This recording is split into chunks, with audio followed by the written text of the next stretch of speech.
If Emmett Sloan hadn't looked Sterling in the eyes that morning, he might have missed it, might have brushed off the quiet demeanor, the lowered head, the way his prized stallion didn't nudge his shoulder like usual.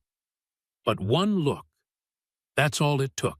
The bruises were hidden at first, subtle, like shadows on a chestnut coat. But as the sun rose higher over the barn, lighting up every dusty beam and saddle hook, the truth came out in purple and blue. Something had happened to Sterling while he was in town, and it wasn't an accident. Diesel, Emmett's German shepherd and former K9 partner, stood stiff at his side, ears pinned back, growling low. Not at Sterling, but at the wind, at the silence, at something that didn't belong. "Easy, boy," Emmett murmured, more for himself than the dog. But Diesel didn't ease up. His gaze was locked on the direction of town, and he didn't blink once. That's when Emmett knew. Someone hurt his horse, and they'd made a hell of a mistake. 3 days earlier, Emmett had done something he rarely did. Left Sterling at the livery stable in town. It was the cattle auction weekend, and tying the stallion to a hitching post outside the saloon all day just didn't sit right. Old Pete, who ran the stable, had always seemed trustworthy enough. But now, Emmett stood in the middle of his barn, hands running gently along Sterling's side. Each flinch was a knife to the gut. He could feel the heat rising off Diesel, too, the kind of tension that made your skin crawl before a thunderstorm. Sterling had been through everything with Emmett. Mountain crossings, winter storms, a flash flood that nearly took both their lives. He was more than a horse. He was the last piece of a life Emmett had built out of loss and grit. Whoever had done this hadn't just struck an animal. They'd struck family. The bruises weren't random. They followed a pattern, a crop, or maybe a metal pipe. Controlled strikes, not a panicked thrashing. No broken bones, but the swelling around Sterling's left haunch said someone had swung hard. Too hard. Diesel sniffed under the saddle strap and let out a sharp bark. Emmett looked down. Tucked just beneath the cinch buckle was a small blood-specked cloth. Red, frayed at the edge. Emmett's jaw locked. That hadn't been there when he dropped the horse off. He looked at Diesel. "You still got a nose, partner?" The dog sat instantly, ears up, tail stiff, eyes locked onto Emmett like he was awaiting orders. "Then we're heading to town at first light." Emmett didn't go looking for fights. He wasn't made that way. He'd served his time, both in the military and the sheriff's department. These days, he preferred the quiet hum of ranch work. But he hadn't left behind the part of him that knew when something was off, or the part that refused to back down when someone crossed the line. Sterling was that line, and someone had stomped right over it. The road to town stretched wide and empty under a pale morning sky. Diesel sat in the back of the wagon, eyes sharp, tail twitching. He could smell it. Danger. Or maybe just unfinished business. Emmett wasn't sure what he expected. A confession? An apology? Hell, even a shrug would have been better than what he got. The town looked the same at first glance. Kids running with sticks. Women hauling baskets to the general store. A few ranch hands chewing tobacco and swapping lies outside the hardware shop. But when Emmett and Diesel rode in, something shifted. Conversations died mid-sentence. Folks found urgent business on the far side of the street. Even Pastor Bell, usually quick with a wave, ducked into the bakery like he'd forgotten something. Only one place didn't flinch, the livery stable, and Emmett aimed straight for it. Pete was already outside, wiping his hands on a stained rag that had seen better decades. His eyes widened when he saw Emmett. Then he saw Diesel, and they widened more. "Emmett," he said too fast. "Didn't expect you back so soon. Everything okay with Sterling?" That's when Diesel growled, low, controlled, just loud enough for Pete to hear it clear. Emmett dismounted slowly. "That depends," he said, voice flat. "Sterling came home with some interesting marks on him. Thought you might know something about that." Pete swallowed hard. Maybe he got tangled up at your place. You know how horses are. The lie was too quick, too convenient. And Diesel? He'd already trotted off toward the side of the barn. Where's he going? Pete asked, glancing nervously. To the truth, Emmett said. If stories about courage, animals, and justice matter to you, consider subscribing to Heroes for Animals on YouTube. Your support helps us share more powerful tales like this one. Diesel barked, not a warning bark. And I found something bark. Emmett followed. Behind a split stall wall, half covered by loose straw, Diesel was pawing at something, a broken riding crop. With Sterling's hair still clinging to the leather, Pete paled. Look, he whispered. I didn't want trouble, he said. Who? Emmett's voice dropped like an anchor. Pete hesitated, then whispered, Clyde Baxter. Emmett didn't blink. Of course it was Clyde. The man owned the bank, the biggest ranch, and had half the town in his back pocket. He'd offered to buy Sterling months ago. Emmett had refused, said the stallion wasn't for sale at any price. Clyde had smiled, said he understood. But snakes don't smile because they're polite. They smile before they strike. You tell him no, Pete said, voice shaking. You tell Clyde no and things start to go bad. Accidents, foreclosures. Your cattle get loose, your fences break in the night. And sometimes your animals get taught a lesson. Diesel let out a low, angry whine. You let them do this? Emmett asked quietly. I didn't let them, Pete said. They locked me in the feed room. I heard it all. I couldn't stop it. Emmett stepped closer. And if it had been your horse? Pete didn't answer. He didn't have to. Back out on the main street, the town had gone quiet again. But now Emmett noticed the shadows, the people behind curtains, the fear that walked these streets like a ghost no one dared name. Diesel sat beside him, calm but ready, waiting. Clyde would come soon. Or someone would come in his name. And when they did, they'd find out that Emmett Sloan wasn't just a quiet rancher with a sore horse. They'd find out what happens when you hurt something a good man loves. And Diesel? Diesel would be the first to see them coming. The morning sun hadn't even cleared the ridge behind Sloan Ranch when Emmett hitched up Duchess, his backup mare, and saddled her for the ride to town. Sterling was in no shape to carry anyone. The bruises along his flank had swollen overnight, and his eyes, usually sharp with spirit, looked distant, haunted. Diesel stayed by Sterling's stall most of the night, only resting when Emmett did. Now, as Emmett cinched the saddle and grabbed his hat, the shepherd circled the gate restlessly. He knew where they were going, and he wasn't letting Emmett go without him. You sure you're up for this? Emmett muttered, giving the dog a sideways glance. Diesel didn't answer, of course. He just trotted ahead toward the gate like it was already settled. And maybe it was. The ride into town was longer than usual. Not in miles, but in weight. Emmett had spent most of his life avoiding this kind of trouble, staying out of politics, out of people's business. But after seeing what had been done to Sterling, he couldn't pretend it wasn't his business anymore. Diesel trotted beside Duchess the entire way, never straying more than a few feet from Emmett's boot. Occasionally, he would sniff the air and let out a low, almost imperceptible growl, like he could still smell the men who hurt Sterling clinging to the dust on the trail. By the time they reached the edge of town, Emmett had replayed 100 different scenarios in his head, but none of them prepared him for what happened next. The town looked normal enough. Kids playing stickball in the alley near the boarding house. The smell of bread drifting from the bakery. Old men leaning on hitching posts, chewing and spitting like usual. But there was a shift in the air. Emmett saw it in the way conversations died as he passed. In the way people suddenly found their shoes interesting when they met his gaze. In how the sheriff's office window blinds twitched when Duchess's hooves clopped past. Something was wrong, more than just Pete's guilt or Clyde's ego. It felt like fear, thick and silent.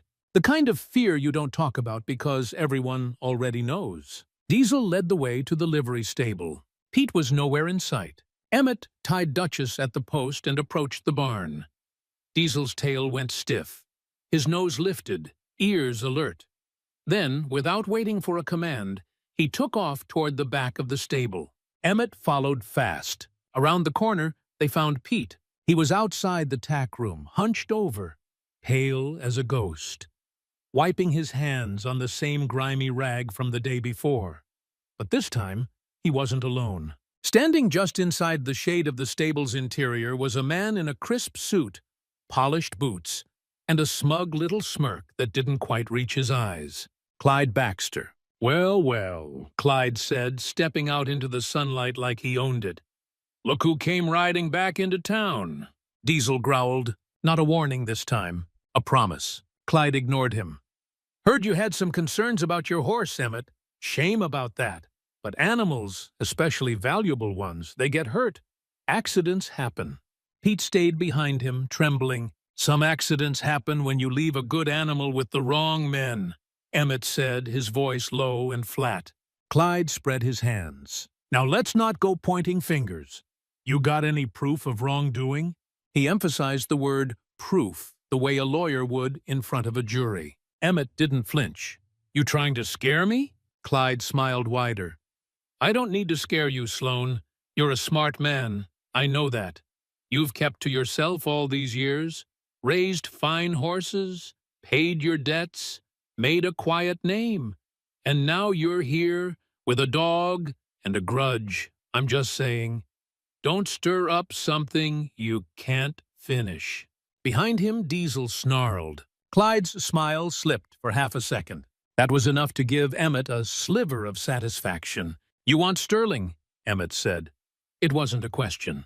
"I offered you good money," Clyde replied, 6 months ago. Remember that? You said he wasn't for sale. I respected that." "Dat quo," Emmett corrected. "You smiled and walked away. Then you sent your men to beat him half to death." Clyde didn't respond right away. Instead, he stepped closer, too close. Diesel lunged forward, stopping just shy of Clyde's leg. The dog's teeth flashed, inches from a $1,000 boot. Clyde stepped back. "I don't take threats kindly," he said. "I don't make threats," Emmett said. "I just tell the truth." Clyde turned to Pete. "You should watch the kind of company you keep, old man," he said. Pete swallowed hard. Then Clyde looked back at Emmett. "Just remember, animals can be replaced. Land changes hands. But reputations? Those stick." He walked off without another word, his boots clicking like nails in a coffin. Once Clyde disappeared down the alley, Emmett turned to Pete. "You still think silence is going to save you?" Pete wiped his brow. "You don't know what he can do." "I know exactly what he can do. The question is, what are you going to do?" Pete looked toward the horizon, as if somewhere out there was a way out. "There's a woman," he said finally, "Ruby Callahan, runs the general store. She saw something the night Sterling was brought back. I think Clyde knows. He's been watching her." Emmett nodded. "Then it's time I paid her a visit." The general store stood in the same spot it had for 30 years. Weathered sign. A swinging bell above the door. It was a place that smelled like dry goods and old pine and always carried the quiet hum of conversation. Today, it was quiet. Too quiet. Ruby was behind the counter, folding a bolt of fabric. Her silver-gray hair was pinned up tight, and her sleeves rolled to her elbows like she was halfway between business and a fistfight. When she saw Emmett walk in, she didn't smile. She didn't need to. "Back again," she said simply. "I hear you might have seen something," Emmett replied. Diesel stood guard at the doorway, watching the street. Ruby gestured for Emmett to follow her behind the counter. They stepped into the storeroom, where sacks of flour were stacked like sandbags. The air smelled like cinnamon and truth. "I saw them dragging Sterling back into the livery," she said. "He could barely walk." "You tell anyone?" I told the mirror, and then I shut my mouth. But I've been keeping a ledger. Notes, names, what I've heard, what I've seen. She pulled a notebook from beneath a loose floorboard. "Clyde's been running this town like his own personal fiefdom for 4 years, she continued. "People are scared. And when folks are scared, They stay quiet. That's how he wins. Not anymore, Emmett said. Ruby stared at him for a long beat. You serious about this? Serious as a snake bite. She handed him the ledger. I hope you know what you're starting, Sloane. He looked her in the eye. Not starting anything. Ruby blinked. I'm finishing it. Outside, Diesel let out a sharp bark.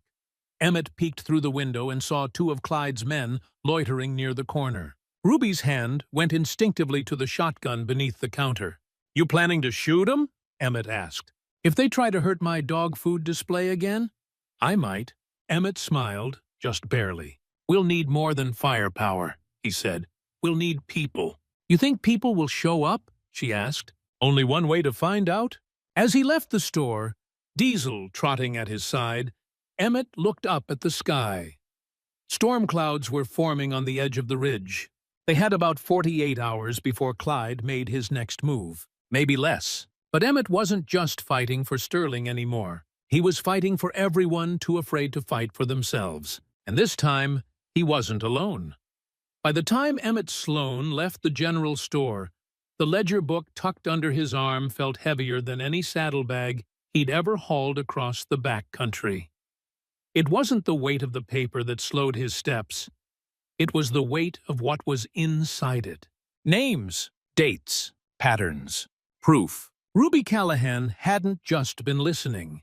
She'd been documenting, watching, piecing together 4 years of whispers and wounds, cataloging every crooked land deal, every accident, every family that vanished or gave up and moved on. And now she'd passed that truth to Emmett like a loaded rifle. Diesel trotted beside him, ears alert, tail stiff, watching every movement on Main Street. He could sense the tension, too. This wasn't a town anymore, it was a powder keg. One spark, and it'd all go up. Back at the livery, Pete had disappeared. Emmett figured Clyde had either sent him home to stew in silence or to keep him out of view. Whatever the reason, it didn't matter. Emmett had what he needed, a witness, a record, and a damn good reason to act. The question was, act how? He stood in the alley behind the blacksmith shop, flipping through Ruby's notes while Diesel kept watch. 17 families. That's how many people Clyde Baxter had ruined since taking over the bank. Some were pushed out by foreclosure. Some lost everything in suspicious fires. Others just packed up and left after unfortunate incidents involving their livestock, fences, or children. One family, the Rodriguezes, had disappeared in the middle of the night after refusing to sell their restaurant. Gone. No goodbyes, no explanation, and not a soul in town had asked where they went. Until now. Emmett had been a lawman once, not for long, just enough years to learn how the world really worked. Justice wasn't always about handcuffs and courtrooms. Sometimes it was about knowing who to trust. Sometimes it was about knowing when to shut up and when to roar. And sometimes it was about a dog. Diesel whined softly, nose lifting toward the ridge beyond town. Storm's coming, Emmett thought, literally and otherwise. He turned toward the sheriff's office, feeling his stomach tighten.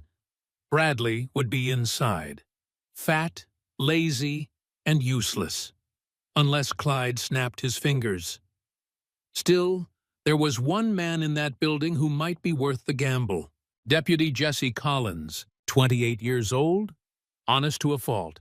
Still believed in the badge the way Emmett used to. Diesel sat at the base of the steps as Emmett pushed the door open. Inside, the place smelled like stale coffee and sweat.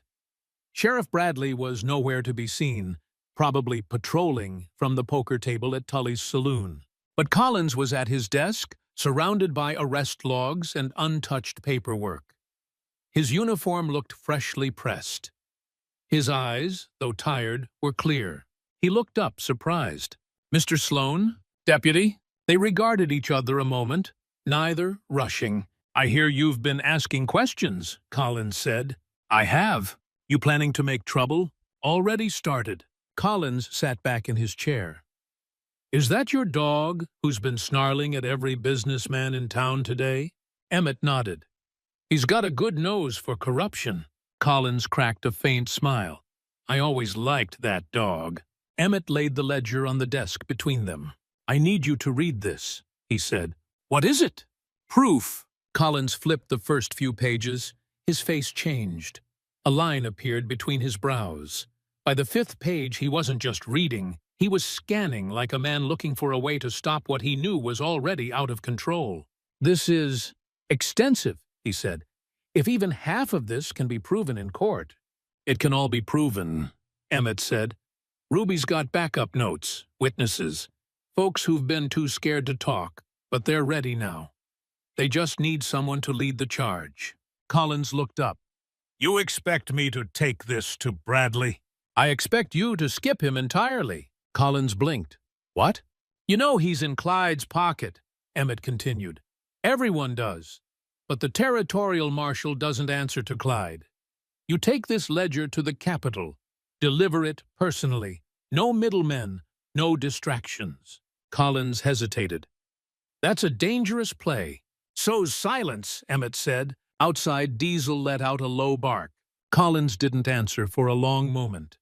Then, slowly, he closed the ledger, slid it into a leather satchel beneath his desk, and looked Emmett dead in the eye. I became a deputy to protect this town, he said. Not to serve Clyde's empire. I'll go. Emmett exhaled, a breath he didn't realize he'd been holding. But I'll need time, Collins added. Few hours to prep a horse, pack supplies. I'll ride tonight, under moonlight. Less eyes on me that way. Smart, Emmett said. Take the ridge trail. Diesel can guide you. He's faster than most horses and twice as stubborn. Collins smiled. Deal. Back on the street, Emmett squinted at the midday sun. Heat was building. Shadows stretched shorter. The whole town was watching him now. Not openly, but through windows, through the hush of conversations. He walked toward the feed store, then doubled back. Clyde's men were following him. Not just one or two. 4 of them now. Jake Morrison, Tom Wright, and that new kid from back east who always dressed like he thought he was in a dime novel. Emmett didn't break stride. Diesel padded beside him, muscles tense, eyes sharp. They moved as one. At the edge of town, Emmett veered toward the church. The old one, the one that hadn't been used in years since Pastor Bell retired, and no one stepped up to replace him. It sat on a hill overlooking the town like a forgotten relic. But Emmett remembered it well. It had good acoustics, a back door, and privacy. He returned to Ruby that evening. I need you to send word, he said. To who? Everyone on your list. Tell them to meet at the church at sunset. She paused, folding her arms. You're serious? I'm past serious. They're scared, Emmett. Some of them got burned bad. Yeah, he said. But they haven't been heard yet. That's about to change. Ruby studied him a moment, then nodded. I'll get the word out, quietly. As Emmett turned to go, Ruby called after him. If you start this, you better be ready to finish it. He didn't turn around. I've been ready since Sterling came home limping. By sundown, the old church had visitors for the first time in years. Martha Willis came first. Her eyes were tired, but she walked with her chin high. Then came the Henderson boys with their dusty boots and clenched jaws. Behind them, the Rodriguezes, quiet, cautious, freshly returned from hiding out in the next county over. Ruby showed up last, guiding the last handful of townsfolk through the back entrance like a conductor leading an orchestra. And then, just as the last light faded, Diesel let out a soft, sharp bark. Deputy Collins stepped through the door, saddlebags packed, rifle slung across his back. Everyone stared. He nodded once, then dropped the satchel with the ledger onto the pulpit. Tomorrow morning, he said. I ride. A hushed murmur passed through the room. But I can't do this alone. Emmett stepped forward, facing the crowd. You won't have to. The church hadn't held a congregation in over a decade, but that night it felt like the heart of the entire town. Dust hung in the warm air. Cobwebs clung to rafters, and the old wooden cross leaned slightly to one side behind the pulpit, weathered from years of prairie wind. But none of that mattered. Because for the first time in years, the town of Red Rock had people gathering not out of habit or ritual, but out of something deeper. Hope. Emmett stood at the front, arms crossed, Diesel at his feet. The dog's ears twitched with every creak of the floorboards, every hushed entrance. He wasn't just on alert, he was the gatekeeper. Every time someone came through those old doors, Diesel gave a glance that said, "Are you here to help or to hurt?" So far, no one had flinched under his stare. That was a good sign. The Henderson brothers, silent and serious. Martha Willis, hands wringing but standing tall. The Rodriguezes, still wary from months in hiding. More followed. Quiet shopkeepers, ranchers, even 2 teenagers from the mill, their sleeves rolled up, faces hard. And then Ruby arrived, last as promised, carrying a small lantern and a worn notebook of her own. Behind her came someone Emmett wasn't sure would show, Deputy Jesse Collins. He looked different tonight. Not in uniform, just denim, boots, and a worn gray coat. The satchel with the ledger hung at his side, a Colt .45 strapped tight to his hip. His jaw was set in stone. He was here as a man, not a deputy, and that made all the difference. Emmett let the silence stretch for a moment. The wind outside pushed against the old windows, rattling them softly. Then he spoke. "I know why you're all here." The room didn't move, but it listened. "You're tired. Tired of pretending like nothing's wrong. Tired of watching Clyde Baxter tear through this town like it's his own personal kingdom. Tired of swallowing your pride just to keep your property, your job, your family." A murmur ran through the group. Small nods, quiet agreement. "But I also know something else," Emmett continued. "You're scared, and I don't blame you." He stepped down from the pulpit, boots echoing in the hollow chamber. "Clyde's done a hell of a job convincing all of us that if we stand up, we'll fall alone, that we'll lose everything. And for a long time, that was true." He gestured to Ruby, then to Collins. "But not anymore." Collins stepped forward, unslinging the satchel and setting it gently on the front pew. "This book," he said, "is filled with documentation, evidence, names, dates, events. It ties Clyde Baxter to extortion, fraud, conspiracy, and about a dozen violations that'll make the territorial marshal pay attention." He looked around the room. "And tomorrow morning, I ride out and hand it over personally." The silence deepened. "You're riding alone?" someone asked from the back. "No," Emmett said before Collins could answer. "Diesel goes with him." The German shepherd lifted his head, eyes like steel. "He can sniff out danger faster than a man can blink," Emmett added. "He'll get Jesse through the ridge trail without anyone tailing him." Ruby stepped forward next. "I've also made copies," she said. 3, to be exact. One goes with Jesse, one stays hidden, and one gets published. A ripple of surprise rolled through the room. "Published?" Martha asked. "There's a paper in Cheyenne that's not afraid of rich men," Ruby replied. "If Clyde tries to silence us, we make noise, big noise." Emmett let the idea sink in. Then he said the thing that mattered most. "This isn't just about Sterling, or my pride, or even what Clyde did to you all." He looked around the room, meeting eyes. "This is about whether we want to keep living in fear, or finally remember what it means to live with dignity." He turned to Collins. "How soon can you leave?" Collins checked the sky through the cracked window. 2 hours. Emmett nodded. "That gives us time." Outside the church, the wind had picked up. Down the hill, the lights of Red Rock glowed steady, but a little too still. Clyde Baxter wasn't stupid. If he didn't already suspect something, he would soon. Back inside, Emmett started organizing. "You," he pointed to the Hendersons, "stay by the back trail. Watch for anyone tailing Jesse once he leaves. Martha, take 2 others and keep eyes on the general store. If Clyde sends anyone after Ruby, you intervene." He moved fast, like a sheriff again, like the years hadn't dulled his instinct. Everyone had a role. Every path in and out of town was covered. And for the first time, the people of Red Rock started to move like something stronger than victims.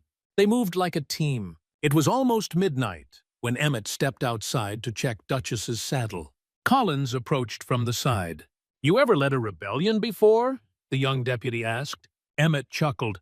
"Not since I ran off the school bully with a shovel when I was 12. Collins cracked a smile, then went serious again. "You sure this is going to work?" "Nope," Emmett replied, "but it's better than watching good people get trampled." They shared a moment of silence, broken only by Diesel's low, soft growl. He stood at the top of the church steps, staring down toward town. Emmett followed his gaze. A single lantern moved along the edge of the main street.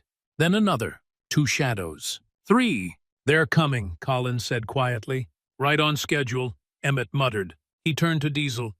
"Go on, boy. Get him to the ridge." The shepherd hesitated only a second, then took off at a run, leading Collins around the church and into the trees. Within seconds, they vanished into the dark. Back inside the church, the air changed.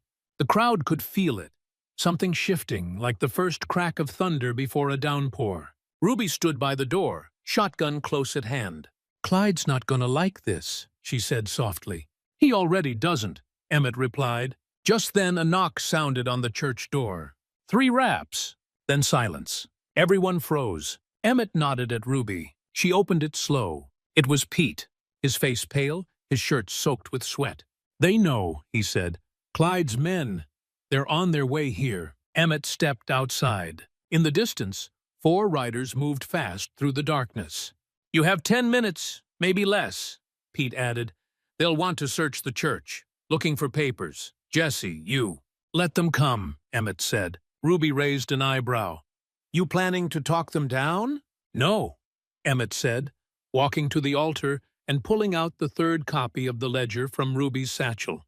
"I'm planning to let them think they've won." 10 minutes later, Clyde's men burst through the church doors, rifles slung, boots loud against the wooden floor. Jake Morrison led the charge, his greasy smile already gloating. "Evening, folks," he said.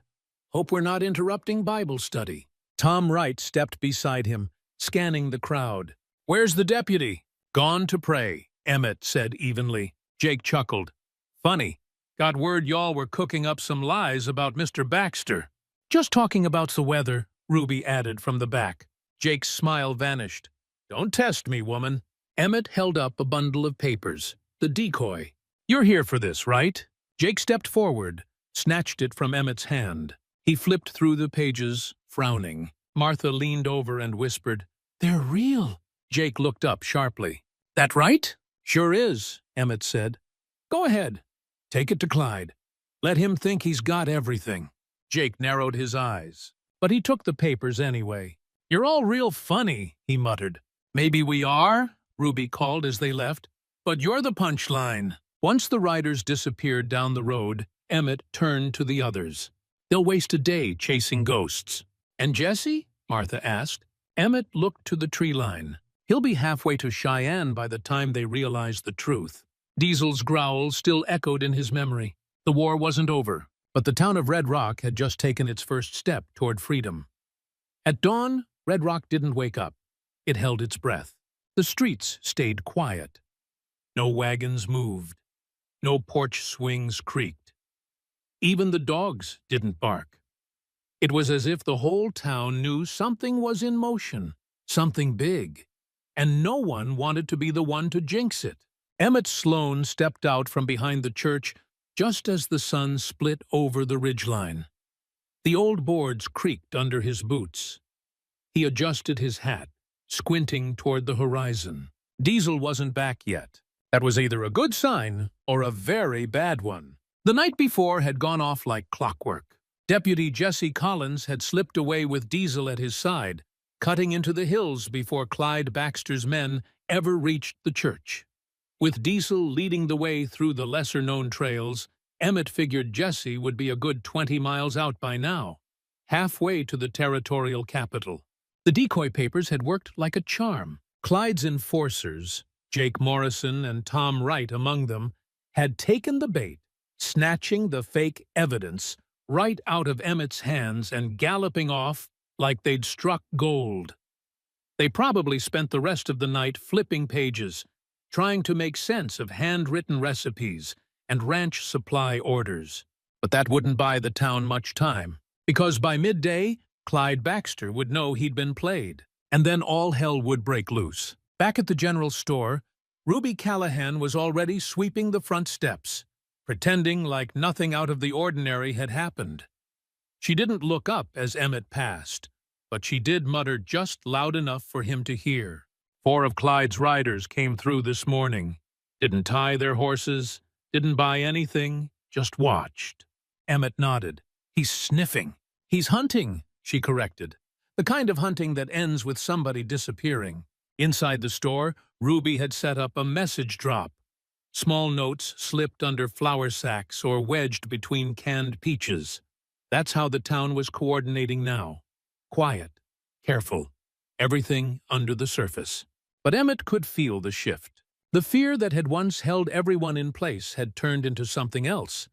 Anger, maybe, or purpose, and it was only growing. Diesel returned at noon, covered in dust, his tongue hanging out like a flag. He trotted straight to Emmett behind the church, sat down and barked once. Short, sharp, a confirmation. "You get him through?" Emmett asked. Diesel nudged Emmett's leg, and then laid down like he finally trusted the world enough to rest. "Good boy." Emmett crouched beside him, rubbing behind the ears. "Now we just hold the line." But that was easier said than done. By mid-afternoon, Clyde's shadow fell hard over the town. First came the messengers, boys too young to be riding alone, wearing too fancy vests, sent door to door with polite warnings. Mr. Baxter's asking all business owners to cooperate fully with his inquiry. Anyone found aiding false accusations will be held responsible. Clyde would like to speak with Mr. Sloan in private. Emmett ignored everyone. So did Ruby. So did Martha Willis. The Rodriguezes stayed hidden, and the Henderson boys took up quiet patrols along the ridge, checking in every hour. It was like watching the pieces of a chessboard move toward the middle. Except this board had guns, and fear, and consequences. By late afternoon, Emmett stood behind the livery stable, arms folded, watching Jake Morrison stroll toward him with a smirk. Jake always looked like he belonged in a saloon. Greasy hair, spurred boots, too many rings for someone who hadn't worked an honest day in years. "Funny thing," Jake said, "how fast your dog came back. But your deputy hasn't. What do you suppose that means?" Emmett didn't blink. "Means he's further than you can chase." Jake's grin twitched. "You think this is a game?" "No," Emmett said, stepping closer. "You think it's a game. You think hurting a man's horse is leverage. You think fear is loyalty. But that's not how it works." Jake's hand twitched near his belt. Diesel stood slowly from the shadows, teeth bared. Jake backed off. "Careful, Sloan. You push this too far, and Clyde won't be the only one who's mad." Emmett smiled, just barely. "I'm counting on it." That evening, the church filled again. Not for a sermon, not for a rebellion, just a meeting. No raised voices, no grand speeches, just strategy. "They know," Ruby said flatly. "We've got about 12 hours before Clyde either leaves town or burns it down." "Collins should be there by morning," Emmett added. "If he rides through the night, he'll reach the capital at sunup. But the question is, do we last that long?" Martha stepped forward. "He's going to send more than riders this time." "He'll send the sheriff," someone muttered. The room went still. Sheriff Bradley hadn't shown his face all week, probably holed up in Clyde's house, polishing that badge and counting hush money. But if Bradley stepped into the open, things would get real fast. Outside, the town flickered under oil lanterns. The wind carried dust and heat, a storm building in the distance. Emmett stood on the church steps, arms crossed, watching the shadows move. Ruby joined him, handing over a cup of strong black coffee. "You think Jesse made it?" she asked. "I think Diesel wouldn't be back if he didn't." They stood quiet for a beat. Ruby looked at him. "You ever think maybe this ends bad?" "All the time," Emmett said. She smiled. "That's the first thing you've said that makes you sound like the rest of us." At dusk, the mayor's house went dark. The post office locked up early. The saloon stayed open, but half the tables were empty. Even Clyde's mansion on the hill had fewer lights than usual. But the stable behind it? Fully lit. And noisy. Hammering. Shouting. Preparation. Emmett checked in with every person he could before midnight. The Hendersons were armed and ready on the East Ridge. The Rodriguezes had turned their attic into a lookout post. Ruby had stored the second real copy of the ledger in a hollow section of floorboard beneath the church altar. And Diesel? Diesel didn't leave Emmett's side. Not once. That night, they didn't sleep. They just waited. At 3:17 a.m., the first shot rang out. It wasn't aimed at anyone, just fired into the air from the edge of town. A warning, a message. We're coming! Emmett was already up. He stepped into the center of Main Street and saw them. 4 riders, slowly walking their horses down the lane. All wearing black dusters, all armed. Clyde wasn't among them, but Tom Wright was, and Sheriff Bradley. Bradley looked tired, uncomfortable, like he knew he was on the wrong side, but had decided too long ago to switch teams now. Emmett walked out to meet them, Diesel at his hip. "This ain't your street anymore," Tom called. Emmett didn't flinch. "This street was never yours." Bradley sighed. "We don't want trouble, Emmett." "Then turn around," Tom spat. "Or what, you'll bark us to death with that mutt?" Diesel stepped forward and barked once. Everyone on the block flinched. Bradley shifted in his saddle. "Clyde wants the book. Hand it over and this ends quietly." "You got it yesterday," Emmett said.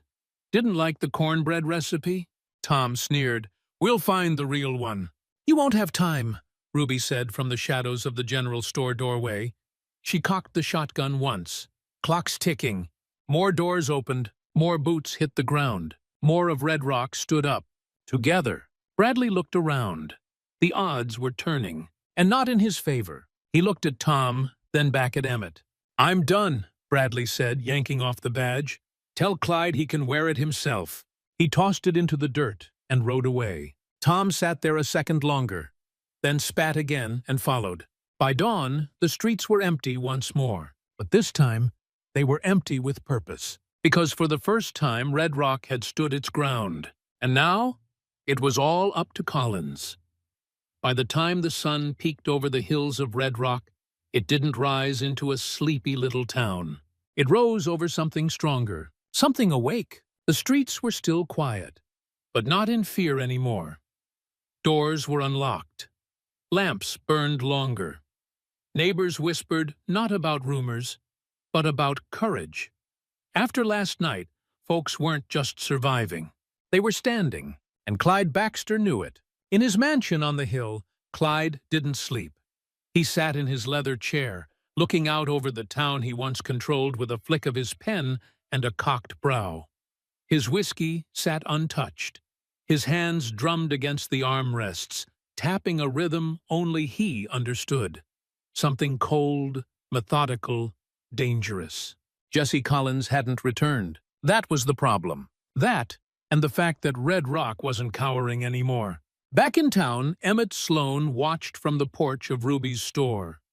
Diesel lay beside him, tongue out, eyes half closed but alert. He hadn't left Emmett's side since Collins rode out. Neither had that feeling in Emmett's gut.